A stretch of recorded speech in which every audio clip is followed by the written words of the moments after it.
What's going on, everybody? Welcome back to the channel, and in today's video we're going to be talking about a film coming out this week that I just came home from checking out, and that movie is called Boy Kills World, directed by Moritz, who wrote this film alongside Arend Remmers, who wrote a short film of the same name alongside Moritz. This film is also written by Tyler Burton Smith and stars people like Bill Skårsgard, Famke Janssen, Jessica Rothe, Michelle Dockery, Brett Gelman, Charlton Copley, and more. So as soon as I saw the trailer for Boy Kills World, I was all in. The action looked like it was over the top, the premise seemed silly and self-aware, and it just looked like a good popcorn film, which is exactly what I'm always into whenever I get to go to the theaters. It's nice to watch something that has a deep narrative and has elements that make you think about the movie when you leave, but sometimes it's nice to just go watch a good fun action flick, and that's exactly what this movie looked like it was going to be.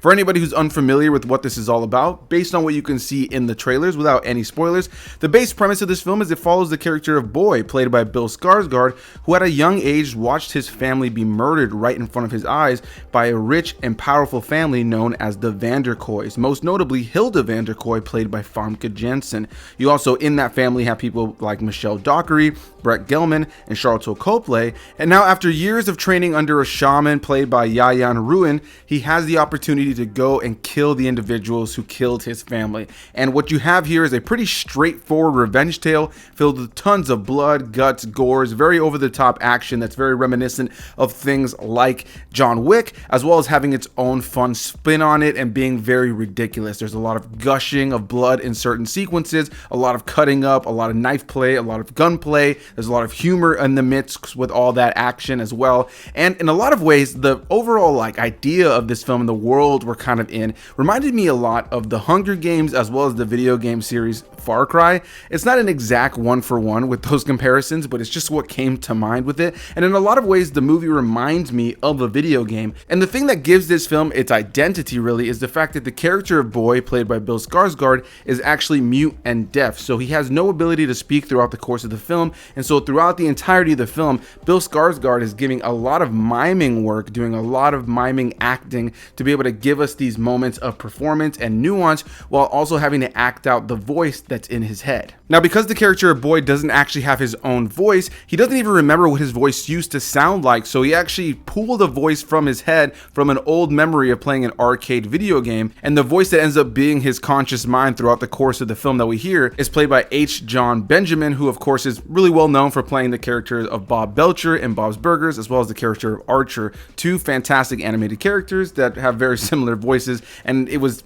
pretty hard to watch this movie and not think about Bob's Burgers, as I am a ginormous fan of Bob's Burgers. And so yeah, throughout the course of the film, what you pretty much have is a straightforward revenge tale that's filled with blood, guts, and gore that has Bill Skårsgard at the center doing a lot of mime acting, while you have H. John Benjamin's voice playing over him. And that's pretty much the basic gist of this film. He's going after this evil family. And yeah, overall, what I could say about this film is visually, I thought it was really cool. It felt like a video game movie in a lot of ways. It is based on a short film that was written by the director Moritz, as well as Arend Remmers, who is also one of the writers of this film. So it's cool that they were able to expand this into a feature-length film. And what I really liked about the film was the premise. It just was fun. It was self-aware. It knew what it was. It was very silly. It was over the top.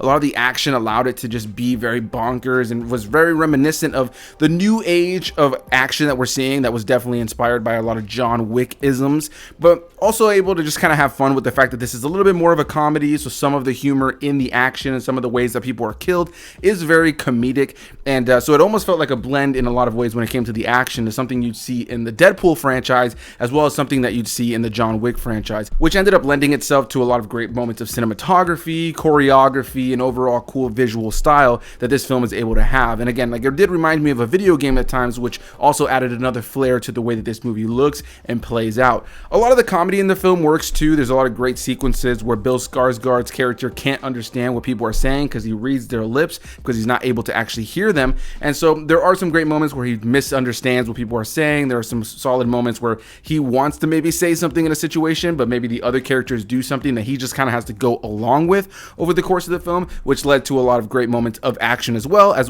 some more great moments of humor. And the Vanderkoys as the villains were, a pretty straightforward, rich, powerful family that, our main character is going after. In a lot of ways, they play those roles that you've seen in a lot of movies that kind of feature some sort of powerful family that people are going after. You have somebody who's kind of running the show, somebody who's kind of behind the scenes, somebody who doesn't even care for their family anymore, and somebody else who's just kind of a puppet in the mix. And so you kind of have a very similar and pretty familiar dynamic to what you've seen in a lot of movies like this. And beyond that, the story is pretty bare bones. This is just a straightforward revenge tale. There really isn't much about this film that was surprising or all that enticing in terms of the narrative. This was far more about the action and just watching a pretty straightforward revenge tale, which I enjoyed. But I won't lie, by the time the movie came to an end, while I was entertained throughout the entirety of the runtime, there was a part of me that just didn't feel like I fully connected with the characters because of the lack of narrative. In a lot of ways, hearing that this was a short film initially and now turned into a feature-length film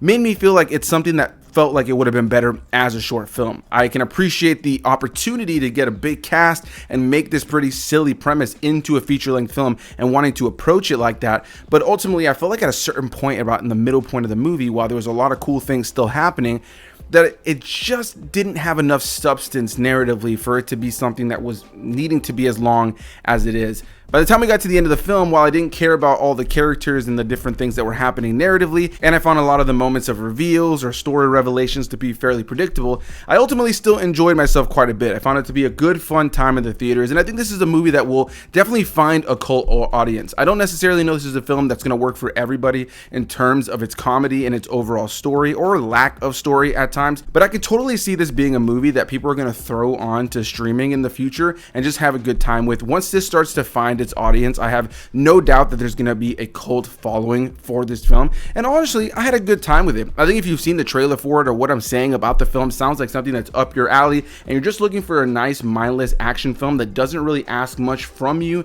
in terms of story, plot, and thematic elements, then I think you're going to have a lot of fun with Boy Kills World. But if you're going into this movie expecting something that's a little bit more deep when it comes to its narrative or world exploration, then you're not really going to get that here. There is an element of this film that ultimately left me with something to be desired when it came down to the story. But I was impressed with a lot of the cinematography. I was impressed with the musical score throughout the course of the film. I was impressed with specifically a lot of the choreography and action, and you can tell that Bill Skårsgard, along with a lot of the people in the cast, but most notably Bill Skårsgard, did majority if not all of his stunts. You can see he was there in frame, in camera, and you can tell he got really dedicated to this role. He's also incredibly ripped throughout the course of the film too, so he got into really good shape to play the role. So I think for the most part, just being able to see a committed actor at the center of a really fun action film is pretty awesome. And just a few weeks ago, we actually got something similar with Dev Patel's directorial debut, where he was in Monkey Man, and I loved him in that film. And while I kind of felt a little similar where I didn't love everything about the story,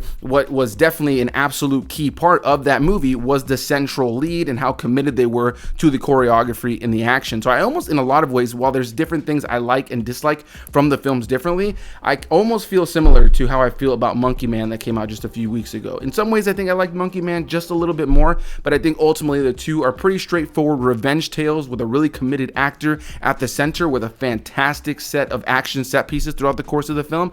And ultimately, it's just a good, fun time. Nothing that I think is going to be in my conversation for the best movies at the end of the year, but definitely a good time at the theater that I recommend people go and check out. So that's going to be my thoughts on Boy Kills World. Definitely want to hear what you guys have to say. So leave any and all comments down below. Hit that like button, subscribe for more videos, and I'll see you beautiful people in the next one. Bye-bye.